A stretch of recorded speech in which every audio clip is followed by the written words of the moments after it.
अब्दुल गाड़ी से स्कूल जाने के क्रम में औसत चाल 20 किलोमीटर प्रति घंटा पाता है। उसी रास्ते से लौटते समय वहाँ भीड़ कम है, औसत चाल 30 किलोमीटर प्रति घंटे पाता है। अब्दुल की इस यात्रा में औसत चाल क्या है? हमको इस पूरी यात्रा के दौरान अब्दुल की औसत चाल ज्ञात करनी है।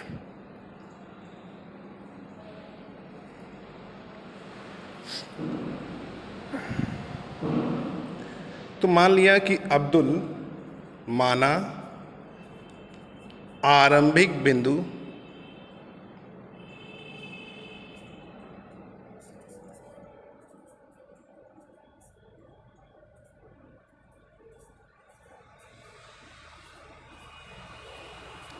मान लेते हैं कि आरंभिक बिंदु जो है वो उसका घर है।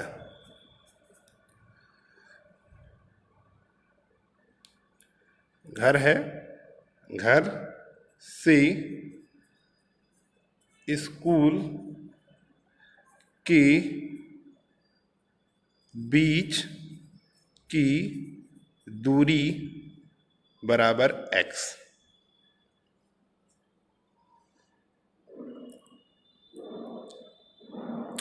तो मान लिए A से अब्दुल चल रहा है और B मान लो स्कूल है, A उसका घर है।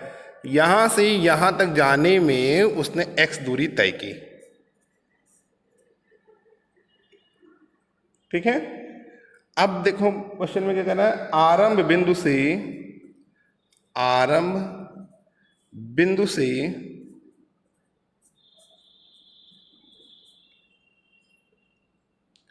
गाड़ी की औसत चाल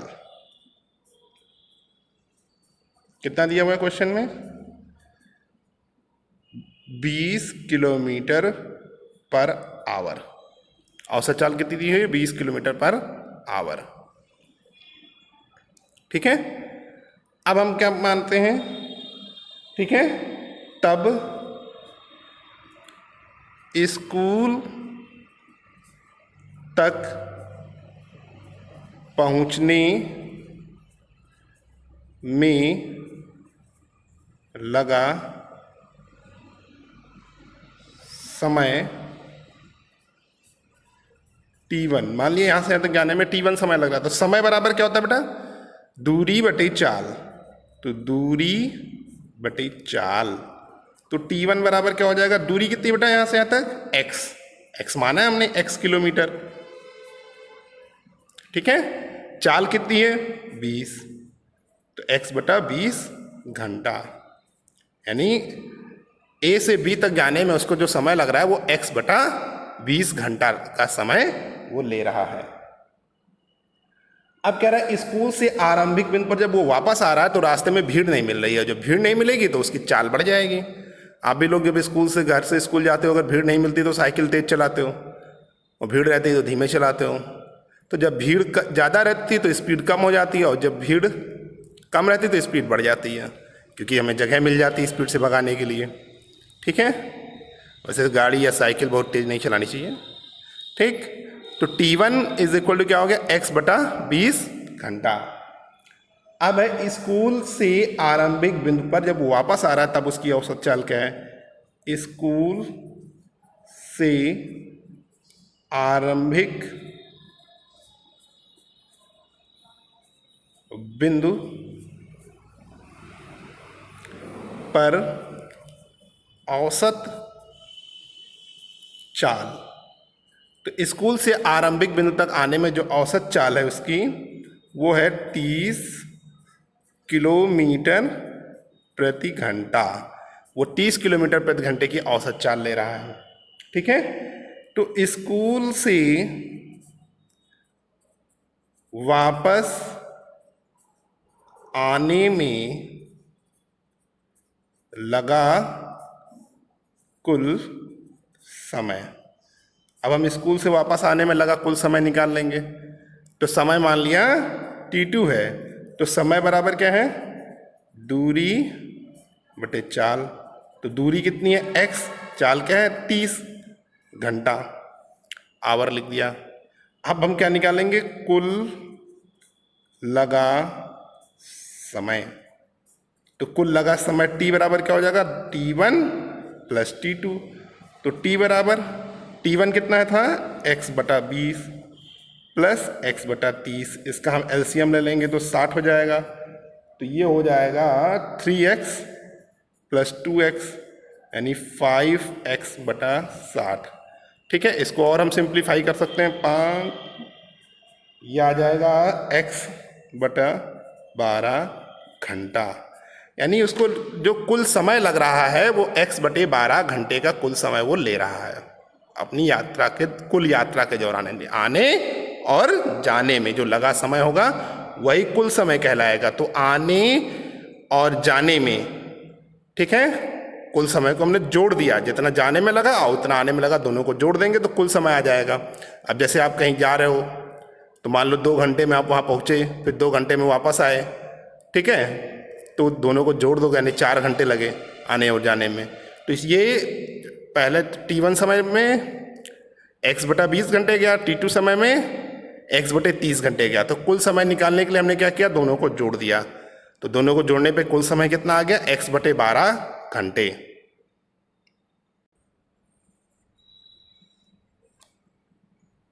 कुल समय आ गया बेटा x/12 घंटे। तो t बराबर कितना आया, x/12 घंटा। ठीक, तो अब हमें कुल दूरी निकालेंगे, कुल दूरी। तो कुल दूरी बराबर कितना होता है, हो जाएगा x गया और x वापस आया तो 2x किलोमीटर। अब हमें क्या निकालना है कुल यात्रा के दौरान अब्दुल की औसत चाल। ठीक, तो औसत चाल का हमने फॉर्मूला बताया था क्या, कुल चली गई दूरी बटे कुल लगा समय। तो कुल चली गई दूरी कितनी है बेटा, 2x, समय कितना हो गया x/12। तो इसको ये हो जाएगा 2x/x गुणे 12, x कट जाएगा यानी 2 गुणे 12, 12 दूना 24 तो किलोमीटर प्रति घंटा। तो संपूर्ण यात्रा के दौरान अब्दुल की औसत चाल बराबर 24 किलोमीटर प्रति घंटा। यही हमारा आंसर हो जाएगा। संपूर्ण यात्रा के दौरान अब्दुल की औसत चाल 24 किलोमीटर प्रति घंटा होगी। क्वेश्चन में कह रहा है कि एक गाड़ी है, किसी गाड़ी का चालक 52 किलोमीटर प्रति घंटे की गति से चल रही कार में ब्रेक लगा रहा है। तो एक कार है वो 52 किलोमीटर प्रति घंटे की चाल से चल रही है, उसमें वो क्या कर रहा है, ब्रेक लगा रहा है।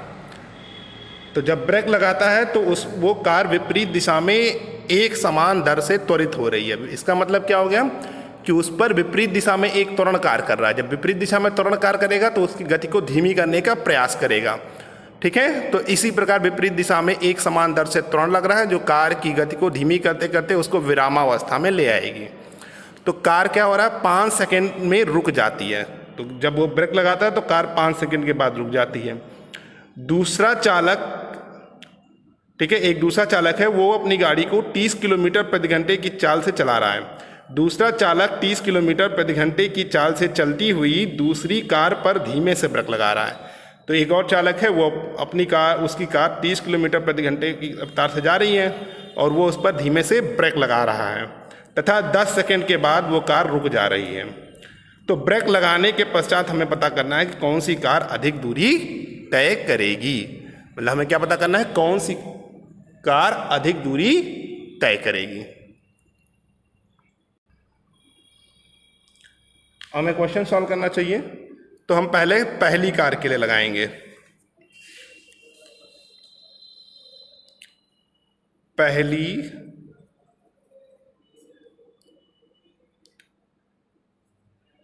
कार के लिए। ठीक है, तो कार का प्रारंभिक वेग, कार का प्रारंभिक वेग, तो प्रारंभिक वेग क्या होता है, u बराबर 52 किलोमीटर पर आवर। तो ये कितना हो जाएगा अब, 52 इंटू 5/18 मीटर पर सेकेंड। तो ये कितना हो जाएगा, 130/9 मीटर पर सेकेंड।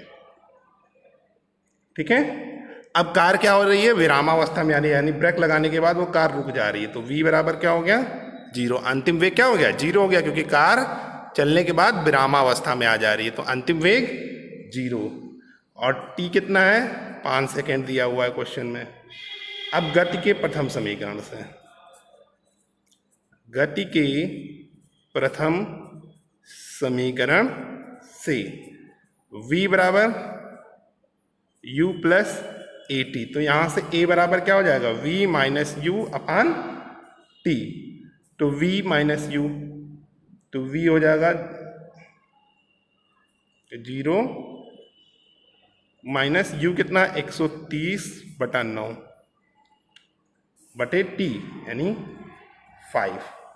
तो a बराबर क्या आ जाएगा, -26/9 मीटर प्रति सेकेंड स्क्वायर।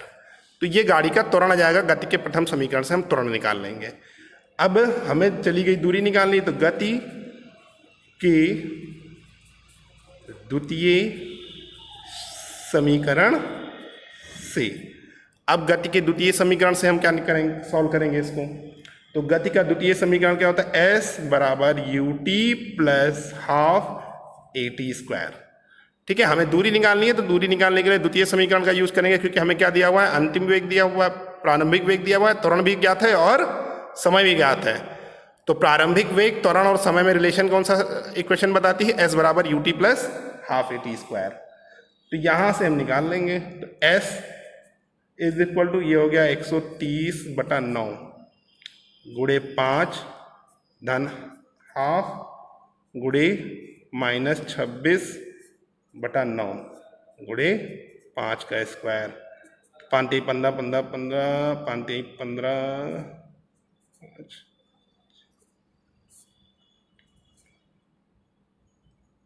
माइनस 9 2 2, ये 13 हो जाएगा, 13 13 13 13 5 3 15 325/9। इसको सॉल्व करेंगे तो आ जाएगा 325/9 मीटर। और इसको जब हम डिवाइड कर देंगे 325/9 को, तो ये लगभग आएगा 36.11 1111 आता चला जाएगा। तो इसको यहीं पे हम आंसर मान लेते हैं मीटर। तो यानी 36.11 मीटर चलने के बाद गाड़ी रुक जाएगी। ये पहली गाड़ी के लिए हो गया बेटा।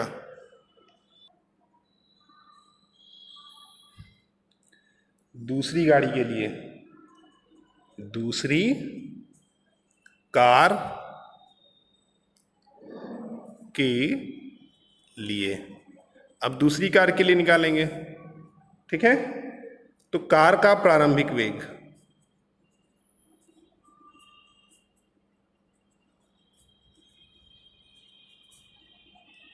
प्रारंभिक वेग u बराबर 30 किलोमीटर प्रति घंटा, ये दिया हुआ है। तो 30 गुणे 5/18, तो ये कितना आ जाएगा 25/3। ठीक है, 5 का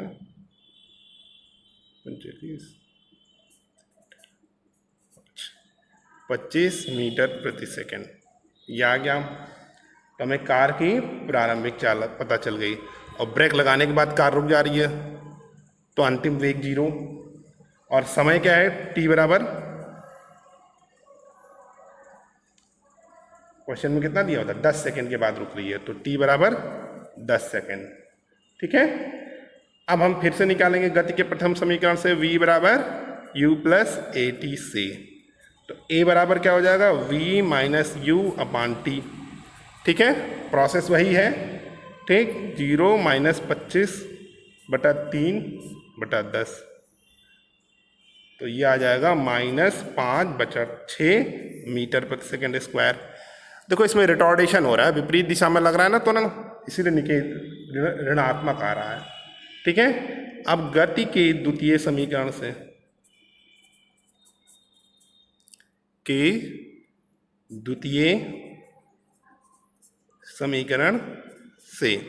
तो गति के द्वितीय समीकरण से क्या आ जाएगा, s बराबर U T plus half A T square, तो ये आ जाएगा 25/3 गुणे 10 माइनस हाफ गुणे 5/6 गुणे 10 का स्क्वायर यानी 100। ठीक है, तो ये हो जाएगा 250/3 और ये हो जाएगा -50 25 25 पंचे 125, ये हो गया 50 25, तो 125/3, इसको माइनस करोगे तो 125/3 ही आएगा। ठीक है, 125/3, और जब 125/3 को डिवाइड कर दोगे तो ये आ जाएगा 41.6 मीटर। अब दोनों कार की तुलना करो, तो पहली कार क्या होगी, वो 36.11 मीटर दूरी तय करके रुकी थी और ये 41.6 मीटर चल के रुकी, तो अर्थात दूसरी कार अधिक दूरी तय करेगी। यही हमारा आंसर हो जाएगा।